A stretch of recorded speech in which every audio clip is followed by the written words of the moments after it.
Très sincèrement, j'ai jamais fait ce genre de vidéo jusqu'à maintenant, parce que je me disais que c'était inutile. Je pensais que ça n'avait pas d'intérêt, que pour des personnes qui étaient avancées, ça faisait pas sens. Ce qui m'a permis de scaler, c'est ce que je pense. Ce que tu vois sur le business, ma capacité à faire du volume, les décisions que je prends, les angles du marketing, c'est une conséquence de ce que je pense. C'est pas compliqué en soi. C'est pas compliqué d'augmenter combien tu spends dans ads. C'est pas compliqué de créer plus de confiance avec ton avatar client. Tu ne mets simplement pas les choses en place parce que tu ne penses pas de la bonne façon encore. Tu as des prismes dans ton cerveau qui t'empêchent de passer par les sacrifices nécessaires, passer par les stratégies ou par les décisions qui font mal, qui vont te permettre d'aller chercher plus. Tu sais que tu dois virer ton CTR, tu sais que tu dois arrêter de travailler avec certaines personnes, tu sais que tu dois dépenser plus, que tu dois faire plus d'efforts, mais tu ne le fais pas, ou même tu ne le vois pas parce que tu ne penses pas de la bonne façon. Donc j'ai 8 points que j'ai notés. C'est des résumés de justement ce que j'ai pu apprendre cette année, que ce soit par mes rencontres, que ce soit moi-même. Donc c'est pas quelque chose que j'ai scripté avant la vidéo ou quoi que ce soit. J'ai vraiment noté, littéralement je vais le lire et je vais te le donner dans cette vidéo de A à Z en espérant que ça puisse avoir le maximum d'impact pour toi. Le premier point que j'ai réalisé, c'est que le stress ne change pas, honnêtement. Le stress est le même. En fonction de l'identité que tu as actuellement, et tu vas le comprendre, tu dois constamment tuer ton identité actuelle pour aller chercher une autre dimension. Tu prends tes décisions basées sur ton prisme actuel alors que tu dois prendre tes décisions basées sur ce que tu veux devenir. Imaginons que tu sois à peu près à 25 000 euros par mois, tu vises 100 000 euros par mois. 100 000 euros par mois, c'est littéralement c'est littéralement par semaine ce que tu fais par mois actuellement. Donc, tu dois prendre tes décisions basées sur le prisme de on perd 25 000 euros par semaine à ne pas être capable de prendre les bonnes décisions basées sur mon identité future. Donc, tu dois constamment tuer ton identité pour atteindre ton objectif. Et j'ai réalisé en passant plusieurs paliers, que ce soit le palier des 50 ou le palier des 100 ou même maintenant le palier des 10 000 euros par jour, donc à peu près 300 000 euros par mois, que le stress est le même. Parce qu'en tuant tes identités, c'est juste une question de perception des problèmes. Actuellement, j'ai un problème et je l'ai vu avec un client à nous, Andrea, qui est à peu près il était à 10-15 qu'on a commencé à travailler ensemble. Là, ce mois-ci, il est dans le rythme pour faire 40 000. Et dans son prisme actuel, je sais qu'il va monter à 100, 200 000, surtout sur sa niche, il va faire une tonne d'argent. Il avait un client. Il y avait un problème de delivery sur le client. Pourtant, il a un excellent produit. Donc, le client lui demande un refund partiel, etc. Et dans sa perception du problème, il a commencé à stresser énormément. Et donc, le conseil que je pourrais te donner, c'est vise plus grand. Parce que quand tu seras arrivé à 100 000 euros par mois, ta perception des problèmes sera dans l'identité de 100K par mois. Tu auras plus de problèmes. Mais du coup, tu ne vas pas stresser plus. Souvent, les gens vont dire « more money, more problems ». C'est vrai, mais ce n'est pas plus d'argent, plus de stress. Dans tous les cas, on a le même stress. Actuellement, tu as 25 000 euros par mois, tu stresses de la même façon que moi. J'ai plus de problèmes que toi, mais je vois tes problèmes comme minimes et je vois mes problèmes comme normaux. Tout comme tes problèmes que je vois comme minimes, tu les vois comme normaux et tu vois les problèmes de quelqu'un qui a 5 000 euros par mois comme minimes. Quitte à avoir du stress, quitte à avoir des problèmes à gérer, autant viser le maximum. Et c'est pour ça que j'ai pas peur de viser 1, 2, 3, 4 millions d'euros par mois. Parce que dans tous les cas, je sais que le stress va pas changer. Parce que mon identité se sera adaptée au niveau de stress que je vais prendre et les problèmes de base que j'ai maintenant, je vais les considérer comme minimes. Donc vise beaucoup plus et trouve-toi des raisons internes. Actuellement, tu es drivé que par l'argent. Tu es drivé que par le financier, le matériel. Qu'est-ce qui te drive réellement? Il y a plusieurs paliers en fait de choses qui peuvent te driver. Tu as le palier numéro 1 de choses en interne, du type égoïste, moi, mon matériel, mes voyages, etc. Et c'est OK. Mais de façon interne, qu'est-ce qui te drive à aller chercher plus? Pourquoi aller prendre 1 million d'euros par mois? Pourquoi aller prendre 200, 300 000? Et ce que j'aime bien faire, c'est simplement avoir des réalisations. Quand tu fais les maths et que tu commences à te demander non pas combien je veux gagner, mais quelle est ma vie idéale et combien cette vie idéale demande par mois, ou même quelle fortune ça demande, tu réalises à quel point tu es pauvre. Parce qu'actuellement, ton piège, c'est que tu es à 7 sur 10, c'est la pire position. Tu es suffisamment bien pour rester là, mais tu n'es pas conscient d'à quel point c'est mauvais. 25-30 000 par mois, tu peux manger, tu peux boire, tu peux voyager au minimum. Mais ça reste quand même médiocre. Tu n'es pas à 100% de ton potentiel, mais tu as suffisamment de confort pour ne pas aller chercher plus. Quand tu veux voyager, prendre soin de ta famille, ne pas avoir de limites, ne pas avoir à réfléchir de l'argent, prendre ce que tu veux, quelles que soient les montres ou peut-être les sacs que tu veux prendre à ta mère ou les voyages ou même prendre soin que ce soit sur le négatif ou même sur le positif, tu réalises que ça demande bien plus. Donc une fois que j'ai fait les maths, j'ai réalisé que j'avais besoin de beaucoup plus d'argent. Tu peux faire ça, tu peux le conscientiser. Tu peux penser aux autres. Je sais quelque chose qui me drive également, c'est que je veux aider le maximum de personnes à obtenir ce qu'elles veulent, parce que ça me fait vraiment plaisir de voir l'impact qu'on a sur nos clients. J'aime voir des gens changer leur vie, j'aime voir des clients s'acheter leur voiture de rêve, s'expatrier ou des choses comme ça. Donc le driver n'est pas uniquement autour de moi. Je veux faire en sorte que ma mère et ma sœur puissent avoir tout ce qu'elles veulent, sans limite. Ça demande bien plus que 50 000 par mois, mais la plupart des gens sont tellement centrés sur eux qu'ils ne réalisent pas à quel point ils impactent les autres par leur égoïsme et par leur incapacité à aller chercher plus d'argent. Deuxième point, c'est que ne pas faire un choix, c'est un choix et que tu dois attaquer tes problèmes et changer de prisme. La majorité des personnes, ils vont voir en fait ce qui se passe dans leur business du point de vue de victime. Ah, mais pourquoi il y a ça qui se passe? Pourquoi mon ads manager s'est fait ban? Pourquoi mon setter est mauvais? Quand tu réalises que tu peux simplement attaquer constamment et le faire bien plus vite que tu ne le penses, parce que l'argent de la vitesse, si tu dois constamment compresser le temps nécessaire que tu pensais que ça allait demander, si tu penses que ça demande 10 jours, essaie de le faire en une journée et que tu attaques tes problèmes constamment, je peux t'assurer que tu vas aller chercher d'autres dimensions. À chaque fois que j'avais un problème, quand j'étais à 20 000, je laissais le problème passer. Je me demandais pourquoi j'avais un problème. Tu dois accepter les problèmes et simplement prendre du plaisir à attaquer chaque obstacle qui vient sur le trajet. Par exemple, un point qui revient souvent, c'est « Ouais, mais pourquoi on n'arrive pas à avoir le call booké? Je sais pas qu'est-ce qui se passe, est-ce que c'est le setting, est-ce que c'est le setter ?» Tu n'as pas vraiment attaqué le problème. Quand j'avais un problème de call booké, depuis on n'a plus jamais eu de problème de call booké parce qu'à chaque fois j'attaque très rapidement le problème et je laisse pas le temps au momentum de se réduire. Donc, je vais faire des ads de recrutement. Je vais mettre en place les meilleurs formulaires, je vais être plus exigeant, je vais virer très rapidement. Je vais fixer des standards qui sont très exigeants par rapport à mon équipe. Je vais prendre mon équipe tous les matins à 9 h en appel. Je vais créer une culture d'entreprise. Je vais donner une meilleure rémunération. Je vais aller sur plusieurs groupes de setters. Je vais faire en sorte que tout le monde parle de mon offre. Je vais contacter plusieurs personnes, toutes les personnes qui sont sur mon téléphone à ma disposition. Je vois les choses dans une mentalité d'attaquant ou encore un autre point. Ads Manager qui était ban. La majorité des gens, qu'est-ce qu'ils auraient fait? Quand mon Ads Manager était ban, on s'est fait tout ban, mon BM, tous mes ad accounts, etc. La majorité des gens, qu'est-ce qu'ils vont faire? Ils vont peut-être recréer un compte Facebook, recréer un compte, recréer un nouveau BM ou quoi que ce soit, quel que soit. Et ils vont peut-être envoyer des emails à Facebook et voir que ça prend du temps. Ah oui, mais ça prend 7 jours le temps que Facebook fasse un retour. J'aurais pu accepter si j'étais dans mon prisme de 100 000 € par mois.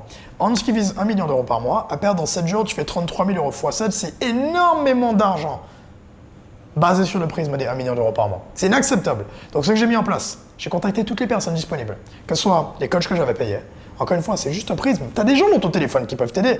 Mais comme tu vois les choses du point de vue de pourquoi ce problème tombe sur moi, tu n'oses même pas régler le problème activement. C'est juste ton prisme. Une fois que tu commences à réaliser que les solutions sont là, tu peux juste prendre et aller récupérer les solutions. J'ai contacté tout le monde sur mon téléphone. J'ai contacté les coachs, j'ai contacté mes clients, j'ai contacté des gens qui étaient en rapport avec Facebook Ads, j'ai contacté le support Meta, j'ai fait une séquence de story pour demander de m'aider par rapport à ça. En 24 heures, j'avais un BM, 3 ad accounts qui étaient disponibles. 48 heures plus tard, j'ai commencé à rechauffer le compte. 72 heures plus tard, j'avais déjà des ads que j'étais en train de spend. Ça va beaucoup plus vite quand, encore une fois, tu vois les choses du point de vue d'attaquant et que tu veux compresser et que tu es très impatient. L'impatience va t'aider. Troisième point, ça implique la dichotomie du contrôle. Tout ce qui te prend de l'espace mental. Tout ce qui t'empêche de travailler. Je veux que tu le vois comme des câbles. Tu as plusieurs câbles en fait qui sont alignés dans ta vie. Tu as plusieurs câbles et ces câbles, c'est des problèmes. Ou des problèmes dans ta tête en tout cas. Qui posent problème dans ton cerveau et qui prennent de l'espace mental. Et donc, quand tu vas au bureau et que tu as tes tâches vraiment importantes, les tâches que tu contrôles, tu as tous les petits câbles de tâches sur lesquelles tu n'as pas de contrôle, mais auxquels tu laisses rentrer plutôt que tu laisses rentrer dans ton cerveau, qui te prennent de l'espace mental et qui t'empêchent de vraiment bien faire ce qui compte et ce que tu contrôles. Donc juste, la clé pour avoir des résultats, c'est débranche. Débranche et élimine les choses que tu ne contrôles pas. La dichotomie du contrôle, c'est faire la différence entre ce que je contrôle, ce que je ne contrôle pas. Est-ce que je peux le contrôler? Oui, non, non, ok, j'élimine. Je ne donne pas d'espace mental à cette tâche. Est-ce que je peux contrôler? Oui, je vais donner 100% d'espace mental. La raison pour laquelle tu travailles mal, pour laquelle tu n'es pas trop productif, pour laquelle tu t'auto-sabotes, tu fais plein de petites tâches plutôt que ce qui compte vraiment, c'est que ton cerveau a plein d'informations qui rentrent constamment et qui t'empêchent d'être clair, qui t'empêchent d'avoir de la clarté, d'avoir de la paix, d'être serein quand tu te lèves le matin parce que tu penses à trop de choses que tu ne contrôles pas. Il y a forcément des personnes qui parlent de moi mal, négativement, que ce soit des concurrents ou autres. Est-ce que je le contrôle? Non. Il y a forcément mon ad account qui va se faire ban. Est-ce que je contrôle la réponse de Facebook? Non. Qu'est-ce que je contrôle? Je contrôle ça. Et donc, tout est relié encore une fois, comme tu peux le voir. Je t'ai parlé de vitesse, je t'ai parlé de switcher de mentalité d'attaquant, mais également la dichotomie du contrôle, c'est relié. Parce que souvent, tu vas te plaindre et tu vas garder de l'espace mental sur des choses que tu ne peux pas contrôler. Concentre-toi et attaque sur ce que tu contrôles et fais constamment la distinction. À chaque fois, j'essaie de le conscientiser, je me sens mal ou je réfléchis à quelque chose, je contrôle. Non, ok, c'est bon, ça sert à rien. Au prochain problème. Dans tous les cas, je peux rien faire. Donc ça sert à rien d'y passer de l'attention. Tu verras que la majorité des choses qui te prennent de l'espace mental, c'est souvent des choses sur lesquelles tu n'as aucun contrôle. Ça c'est drôle, c'est un prochain principe, mais je l'ai remarqué avec beaucoup des personnes qui font des millions. Ils ne sont pas particulièrement plus intelligents, ils ne travaillent pas particulièrement plus dur non plus. Ils sont juste bêtement optimistes. Tu dois être beaucoup plus optimiste. Tu vas avoir des problèmes. Je le vois avec un de nos clients, Manaël, qui va sûrement regarder la vidéo. Il a fait une journée, non plutôt une semaine à 10 000. Il a fait 3 000 ce matin, 4 500 il y a quelques jours, quasiment 5 000 en une journée. Pourtant, il est sur une niche très spécifique où techniquement les gens n'ont pas de budget. Et un point intéressant, c'est qu'à chaque fois je le oriente sur ça, évidemment il y a tout l'aspect technique, mais dans son prisme, parfois il était trop négatif, il n'est pas optimiste. Ce mois-ci, il est déjà à 15. Il y a quelques jours, il était à peu près à 7. Il disait j'espère que je serai à 10. Il n'est pas assez bêtement optimiste. Il n'y a aucun avantage d'être réaliste. Ton cerveau est ton ennemi. La réalité pourra te mettre des barrières, mais ne te mets pas des barrières dans ton cerveau. Vise toujours plus. Vise des choses que tu ne peux pas atteindre. Le point commun, pour bien que tu puisses le comprendre, avec toutes les personnes qui font des millions, c'est que c'est des personnes qui n'atteignent jamais leurs objectifs. Si tu atteins ton objectif, c'est pas normal. Ça veut dire que tu vises des choses faciles à atteindre. Tu es réaliste. J'ai pas atteint mon objectif, je vise 1 million d'euros par mois, je suis qu'à 300 000 par mois. C'est nul par rapport à mon objectif. Vise constamment plus. Et donc, quand Manel était à 7 et qu'il visait 10, je lui ai dit non, mec, 40 000 ce mois-ci. En attendant, peut-être qu'à la base, il va peut-être pas atteindre les 40. À la base, il visait 10, il est déjà à 15. On est le 18 du mois. Et on continue à ce rythme-là, je sais qu'il va faire 30. Alors qu'à la base, il visait 10. Qu'est-ce qu'on a changé? On n'a pas changé des choses dans le business. On a changé sa façon de penser et d'être bêtement optimiste. Être bêtement optimiste t'autorise à faire des choses différentes. Être bêtement optimiste t'autorise à prendre des décisions avec beaucoup plus de risques, beaucoup plus d'impact potentiel.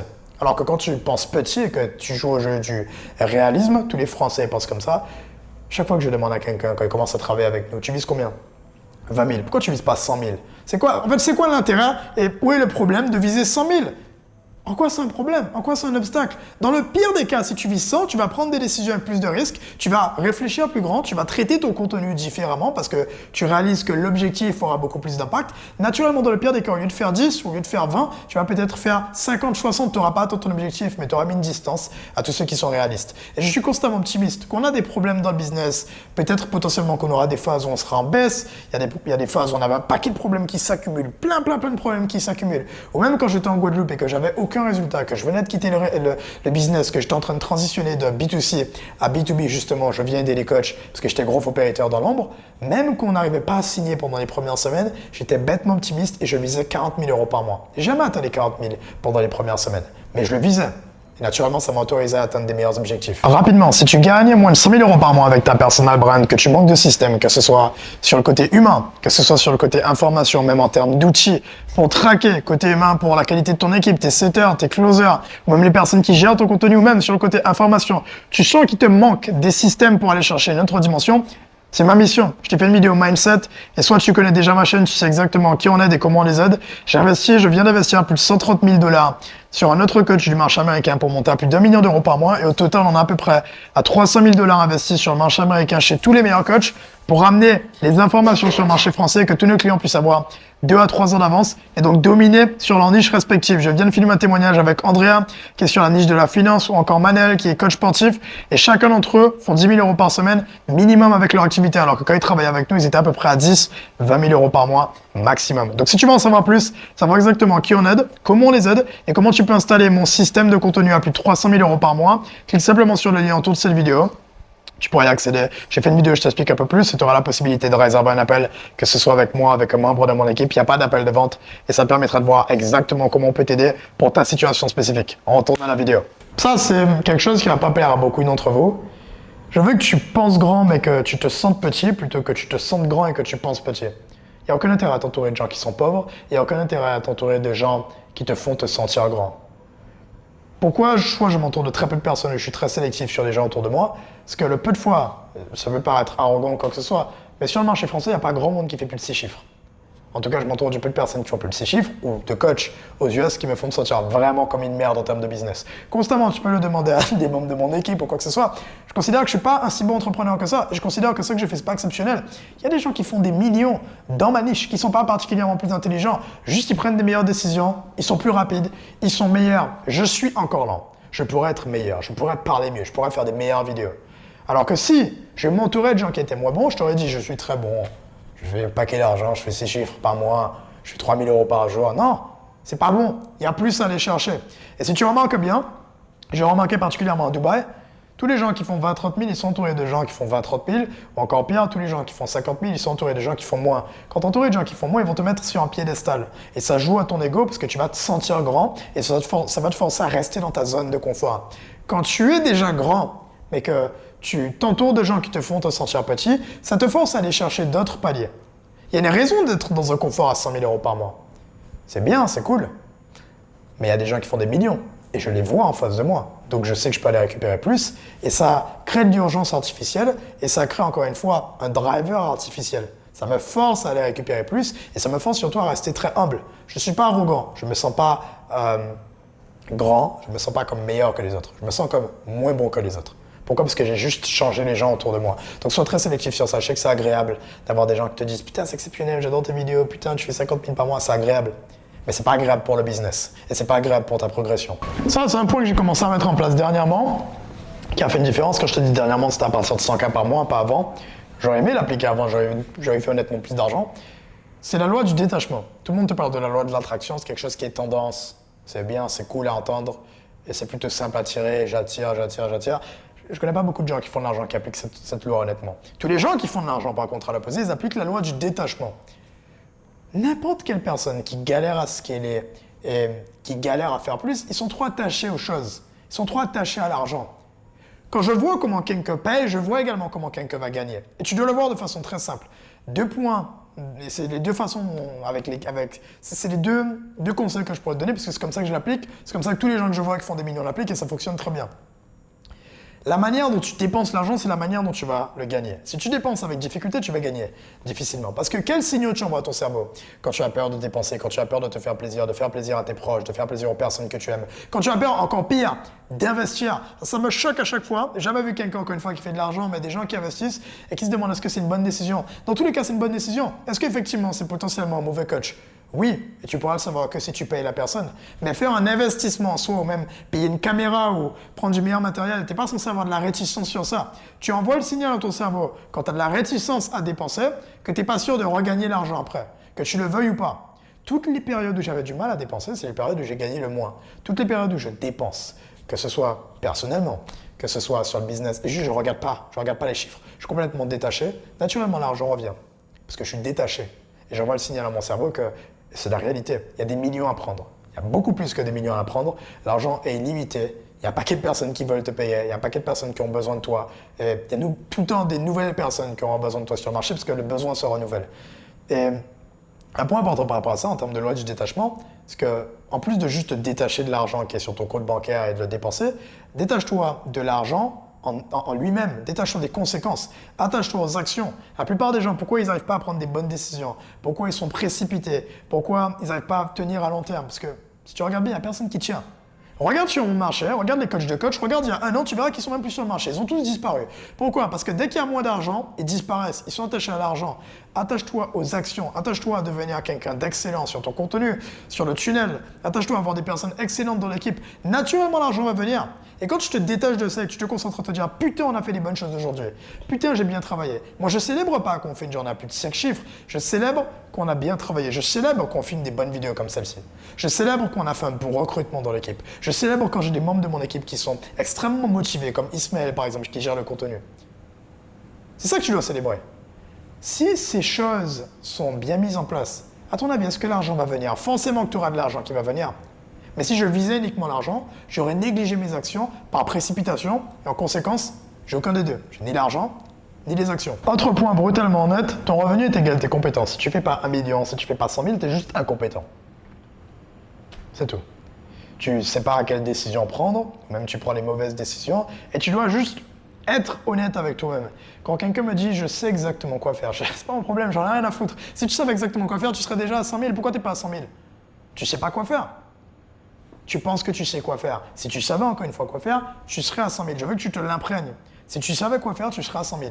Si je savais quoi faire, je serais déjà à 1 million. C'est pas une question de temps pour scaler, c'est une question d'information. C'est une question juste d'accès à certaines personnes, mais du coup d'accès à des SOPs ou des process pour faire tes recrutements, des process pour prendre des meilleures décisions, pour être plus impactant, pour être plus persuasif sur tes vidéos. C'est juste une question d'information. Arrête d'associer ton scaling à une durée pour te rassurer. Ça prend pas de temps. En tout cas, peut-être pour 1 million d'euros par mois. Pour monter à 100 000 par mois, ça peut aller très très rapidement. Je le sais. Et j'aurais pu aller bien plus vite que la durée avec laquelle j'ai pu le faire. Et la raison pour laquelle on a scalé, c'est que j'ai arrêté d'associer scaling et une durée. Ça peut aller très vite. Et la plupart des gens sont lents justement parce qu'ils pensent qu'ils savent. Tu dois constamment penser que tu ne sais pas. Et donc, tu as plusieurs niveaux de choses, mais ce qui te coûte vraiment de l'argent, c'est pas quand tu es conscient que tu ne sais pas, c'est quand tu n'es même pas conscient que tu ne sais pas. L'inconscient, inconscient. C'est dans cette zone que tu perds de l'argent. Donc, j'essaie pas de me dire, je ne sais pas ça, parce que réfléchis-y. Quand tu vois un problème et que tu sais que tu n'as pas les outils pour régler ce problème, ça, c'est le problème que tu vois. Mais voir le problème, par défaut, c'est basé sur ce que tu sais déjà. Tu n'aurais pas pu voir le problème si tu ne savais pas. C'est basé sur tes connaissances. Quelqu'un qui fait plus d'argent que toi va voir des problèmes que tu ne vois pas. Et ce qui te coûte de l'argent, c'est pas de ne pas réussir à résoudre les problèmes que tu vois. C'est de ne même pas voir les vrais problèmes. Quand j'ai payé des coachings, que ce soit avec Iman, il a vu qu'on prenait des mauvaises décisions sur où est-ce qu'on plaçait l'énergie. Quand j'ai payé un coaching avec Soué, il a vu que j'avais un problème de valeur perçue. Je t'ai donné 2 des coachings que j'ai payés. 2 fois, c'est des problèmes que j'aurais jamais pu voir. J'avais aucune idée que c'était mes problèmes. 2 fois, j'ai réglé. 2 fois, j'ai fait de l'argent. On a passé un autre cap avec l'activité. Que ce soit pour Souhait, c'était pour monter à un certain niveau. Que ce soit pour Iman, c'était passé pour un autre niveau. Quels que soient les coachs, toujours voir des choses. L'inconscient, inconscient, c'est ce qui te coûte de l'argent. Donc, je veux toujours que tu te dises, ah là, on est capé. Et là, on stagne. Il y a un problème de compétence. C'est pas un problème, encore une fois, externe ou le marché, c'est pas des choses que tu contrôles. Ce que tu contrôles, c'est ce que tu sais. Et si tu savais, tu gagnerais déjà la somme que tu mises. Honnêtement, ça va t'économiser un paquet d'argent de constamment aller chercher les connaissances. Et je ne parle pas forcément de payer quelqu'un, ça peut être sur YouTube, ça peut être dans des livres, mais cherche constamment plus de savoir et cherche constamment à être capable de voir des problèmes que tu ne voyais pas dans ton prisme actuel. Point très important qui va te coûter pas mal d'argent, c'est n'écoute pas des gens qui ne sont pas là où tu veux être. Et on peut penser que c'est un conseil de débutant, mais je peux te dire, quand tu vas scaler, quand tu vas commencer à faire plus, tu vas avoir un problème qui va venir beaucoup, c'est des propositions de partout. Mec, j'ai telle proposition pour toi, je pense que si tu faisais ça, tu gagnerais plus. Je te dis pas de ne pas écouter des gens qui font moins d'argent, mais fais très attention et filtre tout le temps les informations. Sois très méfiant. Garde ce qui fonctionne, fais plus de ce qui fonctionne et n'écoute que ceux qui sont exactement là où tu veux être. N'écoute que ceux qui ont ce que tu veux avoir. Et que ce soit dans ta vie personnelle ou dans la vie business. Là, on parle financièrement, donc écoute des gens qui font plus d'argent que toi. Mais c'est comme dans les relations, enfin, c'est le truc de base. Tu vas pas écouter quelqu'un qui n'est pas en couple depuis 10 ans et qui te dit « fais ça avec ton partenaire », ça n'a pas de sens. S'ils savent exactement comment avoir une bonne relation, par défaut, la personne en question sera en couple et pas seule. Tu vois, donc encore une fois, écoute des gens qui sont là où tu veux être. Parce que les gens, s'ils savaient quoi mettre en place, encore une fois, ils seraient exactement là où tu veux être. Donc fais très attention à qui te donne tes conseils, qui te donne tes informations. Et également le contexte, même pour des gens qui sont là où tu veux être, quel est leur contexte? Parce que s'il manque de contexte, c'est comme une intelligence artificielle, tu lui donnes le mauvais contexte, elle va t'orienter vers la mauvaise solution. Donc donne toujours le maximum de contexte et le contexte le plus important pour t'aider d'autres personnes et d'autres humains pour prendre les bonnes décisions et atteindre ton objectif. Si tu regardes déjà ma chaîne, tu sais que je parle constamment. Et honnêtement, j'ai parlé de business, j'ai relié tous les principes et ma façon de prendre des décisions et mes modèles de pensée, c'est très relié à mon business, comme à ta vie personnelle également. Mais à la base, je parle beaucoup plus de process, que ce soit pour scaler, mon tunnel Instagram, comment structurer ton équipe, le marketing, tous ces points. Je parle beaucoup plus en détail du business, mais là, je voulais que tu prennes un peu plus de recul sur, non pas le business, mais l'entrepreneur qui a un bon business. Si tu veux en savoir plus en général sur, si tu as moins de 100 000 euros par mois, comment construire une personal brand intentionnelle, avoir des calls bookés de façon stable, également te différencier de toutes les personnes du marché qui utilisent les mêmes outils, les mêmes tunnels de vente, envoie-moi simplement système sur Instagram par DM et je t'enverrai plus d'informations et c'est personnellement moi qui vais te répondre. Également, je vais t'envoyer une ressource spécifique et reliée à cette vidéo que tu viens de regarder. N'hésite pas à me dire directement en commentaire si ce genre de sujet ça fait sens, si c'est quelque chose qui peut t'aider à scaler encore plus ton activité. Donc on se voit sur la prochaine vidéo, clique sur le lien autour, je fais une masterclass de 8 heures où je t'explique comment scaler ton activité à plus de 100 000 euros par mois et avoir une personal brand attentionnelle. On se voit sur la prochaine vidéo.